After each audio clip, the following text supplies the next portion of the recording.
तो now welcome है guys. दोस्तों, इस वीडियो में हम लोग बात करने वाले हैं आज पॉलिटिकल साइंस ऑनर्स वालों के लिए क्वेश्चन पेपर। तो जिन लोगों ने ग्रेजुएशन में पॉलिटिकल साइंस यानी कि राजनीतिक विज्ञान ऑनर्स रखा है, उनका सेमेस्टर 3 का जो कोर पेपर 7 है, पॉलिटिकल साइंस ऑनर्स सेमेस्टर 3 का कोर पेपर 7 किस टाइप का आएगा, आइए देखते हैं। तो यह 2016 से 19 सेशन वालों में पूछा गया पेपर है। फुल मार्क्स होते हैं आपके 80, कभी कभी 70 होते हैं, तो कभी 100, मतलब आपके यूनिवर्सिटी पे डिपेंड करता है। समय 3 घंटे सभी यूनिवर्सिटियों में दिए जाते हैं और सभी यूनिवर्सिटियों में क्वेश्चन सेम होते हैं। अब आइए देखते हैं कि किस टाइप के क्वेश्चन हैं। यहाँ पे प्रत्येक क्वेश्चन जो है आपका 20 मार्क्स का है और 20 मार्क्स कैरी करेंगे, जिसमें से क्वेश्चन नंबर 1 आपका कंपलसरी रहेगा और क्वेश्चन 1 आपका ऑब्जेक्टिव टाइप है, मतलब 2 भागों में बांटा गया है। आइए देखिए, समझ में आ जाएगा। और यहाँ पे मैं केवल प्रश्नों को बताऊंगा, आंसर देखने के लिए आपको गूगल करना होगा या फिर आप बुक से देखेंगे, ठीक है। तो मैं केवल यहाँ पे क्वेश्चन बताऊंगा। पहला है, कौन सा तत्व राष्ट्र निर्माण में सकारात्मक भूमिका अदा करती है? Which element play a positive role in the development of a national building? पहला है क्षेत्रवाद यानी कि रीजनलिज्म, दूसरा है आपका संप्रदायवाद यानी कि कम्युनलिज्म, तीसरा है नस्लवाद नेक्सलिज्म और चौथा है धर्मनिरपेक्षवाद यानी कि सेकुलरिज्म। तो आप सभी को मालूम है धर्मनिरपेक्षवाद ही होगा, ऐसे मुझे बताना नहीं है, आप लोग स्वयं ढूंढिएगा। बी नंबर है, राष्ट्र का धर्मनिरपेक्षवाद किस तत्व से मेल नहीं खाता? Which of this does not match with India's religious discrimination? तो राष्ट्रवाद ऑप्शन में है, डेमोक्रेटिक यानी कि लोकतांत्रिक, तीसरा है फैबियन समाजवाद और चौथा है मार्क्सवादी समाजवाद। उसके बाद सी नंबर है आपका, 1952 में बने पहले प्रेस आयोग का अध्यक्ष कौन था? Who was the president of Indian first press commission founded in 1952? तो उसके अध्यक्ष कौन थे? पहला है आपका न्यायमूर्ति वी के गोस्वामी, दूसरे ऑप्शन में है न्यायमूर्ति जी एस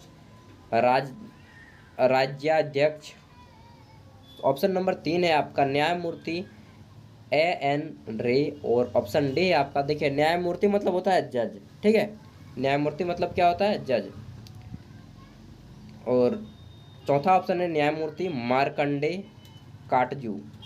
अब आता है D number, question number D, केंद्र में बनी पहली गठबंधन सरकार में प्रधानमंत्री कौन था? Who was the prime minister in central, which was the first government by a body that was formed by aliens? तो पहले कौन थे? जयप्रकाश नारायण, मोरारजी देसाई, जगजीवन राम या चरण सिंह, मतलब चौधरी चरण सिंह। तो कौन थे? इसका आंसर देख लीजिएगा। ई नंबर है आपका, अनुच्छेद 356 के तहत भारत के किस राज्य में राष्ट्रपति शासन नहीं हो सकता है लागू? तो दोस्तों, ये क्वेश्चन का रूप ही बदल गया, क्योंकि जम्मू कश्मीर उस समय आपका स्टेट था, जबकि वर्तमान समय में यूनियन टेरिटरी है, यानी कि केंद्र शासित प्रदेश हो गया है। तो इस क्वेश्चन का कोई मतलब ही नहीं रह जाता है। अगला देखते हैं, नक्सलवादी आंदोलन भारत में सर्वप्रथम किस राज्य में हुआ? नक्सलवादी आंदोलन बहुत आप लोगों ने सुना होगा, तो बताना है असम में हुआ, आंध्र प्रदेश में हुआ, केरल में हुआ या पश्चिम बंगाल में हुआ। नेक्स्ट हम देखते हैं, एक हिंट कर दूंगा कि पूर्वोत्तर भारत के जितने भी राज्य हैं उन सभी में नक्सलिज्म कुछ ना कुछ मात्रा में जरूर है, ठीक है। जी नंबर है, भारत में भाषाई आधार पर किस राज्य की सबसे पहले स्थापना हुई? तो इसका सभी का आंसर मालूम ही होगा, आंध्र प्रदेश है। On the basis of language which the state was format in India for the first time? तो आंध्र प्रदेश था, आज़ादी के बाद ही था। नेक्स्ट हम देखते हैं एच नंबर, किस राज्य का मलयालम भाषा के आधार पर गठन हुआ? तो मलयालम कहाँ की भाषा है जी? केरल की, सभी को तो मालूम ही है इसका। Which state is format on the basis of Malayalam language? Kerala को बनाया गया था। और एक चीज़ हिंट कर दूंगा यहाँ पे, जितने भी राज्य जिस राज्य से अलग हुए हैं, जैसे कि झारखंड बिहार से अलग हुआ है, फिर गुजरात आपका महाराष्ट्र से अलग हुआ 1960 में, पंजाब हरियाणा से अलग हो गया 1966 में, उत्तराखंड जो है उत्तर प्रदेश से अलग हो गया 2001 में। तो इन सारी चीज़ों को आपको, फैक्ट्स को जितने भी है, याद कर लेना है। ए बाबू लग जाएगा। तो चलिए आगे पढ़ते हैं। वो ढेला फेंक रहा था इसलिए मैंने बोल दिया बच्चा को, आप लोग बोला क्या बोल रहे हैं यार। आई नंबर देखिए क्वेश्चन, भारतीय संविधान के भाग 3 का कौन सा अनुच्छेद केवल अल्पसंख्यकों के लिए है? ठीक है, अल्पसंख्यकों के लिए कौन सा है? माइनॉरिटी के लिए आपको बताना है। अनुच्छेद 14 आर्टिकल 14, अनुच्छेद 30 आर्टिकल 30, अनुच्छेद 25 यानी कि आर्टिकल 25 और अनुच्छेद 29 कौन सा है? आंसर आपको स्वयं निकालना है। जे नंबर है, वंदे मातरम गीत के लेखक कौन है? Who is the lyricist of the song Vande Mataram? तो सभी को मालूम है वंदे मातरम को लिखा है बंकिम चंद्र चटर्जी या चट्टोपाध्याय, जो बोलिएगा दोनों सही होगा जी। नेक्स्ट हम देखते हैं, अब यहाँ पे आता है शॉर्ट टाइप के आंसर और इसमें लघु उत्तरीय प्रश्न होंगे।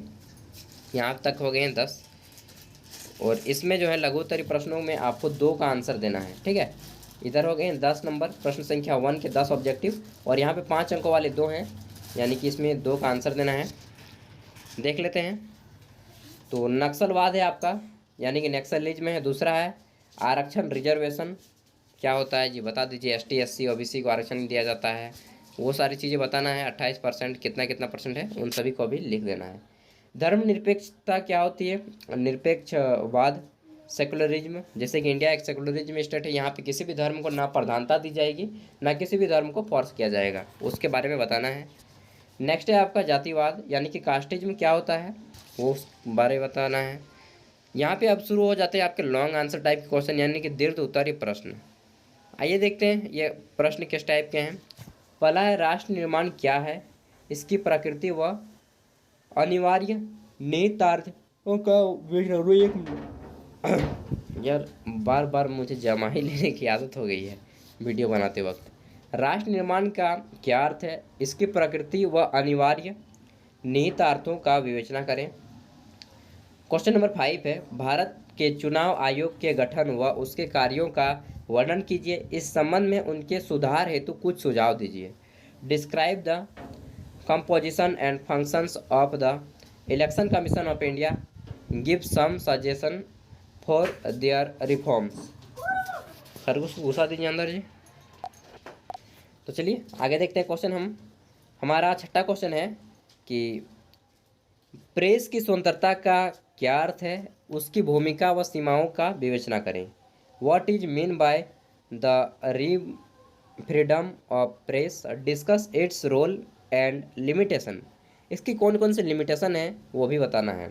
ठीक है, नेक्स्ट देख रहे हैं 7 नंबर क्वेश्चन है हमारा, गठबंधन व्यवस्था का क्या अर्थ है? इसकी प्रमुख विशेषताओं का उल्लेख करें। What is mean by coalition system, mention its main characteristics. तो क्या क्या कैरेक्टरिस्टिक्स हैं उन सभी चीज़ों को बताना है। और सबसे बड़ी कैरेक्टरिस्टिक जो होती है, विशेषता, वो होती है कि गठबंधन सरकार कभी भी स्वतंत्र रूप से अपना जो है मत जो है ना जाहिर नहीं कर सकता है, क्योंकि गठबंधन होगा तो दोनों की राय होनी चाहिए। 8 नंबर क्वेश्चन है, राज्यों की स्वायत्तता का क्या अर्थ है? भारत में किस प्रकार के राज्यों की स्वायत्तता को अंकुशित किया गया है? What is mean by autonomy of a state? How autonomy of a state has been restrained in India? तो बताना है कि रेस्टेंट किया गया है। तो ये था आपका BA सेमेस्टर 3 का core paper 7 political science honours. दोस्तों अब एक क्वेश्चन मेरी तरफ से है कि भारतीय चुनाव आयोग के वर्तमान अध्यक्ष कौन है? चलिए बताइएगा, देखते हैं कितना आप लोगों में भी पढ़ते हैं या केवल ऐसे ही। और 90% स्टूडेंट तो केवल गेस्ट पेपर पढ़ के ही पास करते हैं। 90 या 95% यार, 5% ही स्टूडेंट शायद बुक पढ़ते होंगे, शायद, हाँ, उसमें कंफर्म नहीं बोल सकते हैं। एंड अगर आपको प्रीवियस ईयर क्वेश्चन पेपर चाहिए अदर का भी, सेमेस्टर 4 का, सेमेस्टर 5 का, 6 का, सेक पेपर का, जनरल इलेक्टिव पेपर का, तो इस चैनल पे आपको मिल जाएंगे। चैनल को सब्सक्राइब कर लें। आपका कोई दोस्त जरूर ही आपके साथ ग्रेजुएशन कर रहा होगा तो प्लीज़ उन तक भी शेयर कर दीजिएगा ताकि उन्हें भी क्वेश्चन पेपर मिल जाए। एंड जितने भी ऑनर्स होते हैं ग्रेजुएशन में उन सभी के क्वेश्चन पेपर इस चैनल पे अपलोड किए जाते हैं, तो आप इजीली देख सकते हैं एंड अच्छे मार्क्स एग्जाम में स्कोर कर सकते हैं। एंड बेस्ट ऑफ लक, अच्छे से एग्जाम दीजिए। चैनल के प्ले लिस्ट में प्रीवियस ईयर क्वेश्चन पेपर वाले सेक्शन में सारे के सारे आपको क्वेश्चन पेपर मिल जाएंगे। And thank you, best of luck.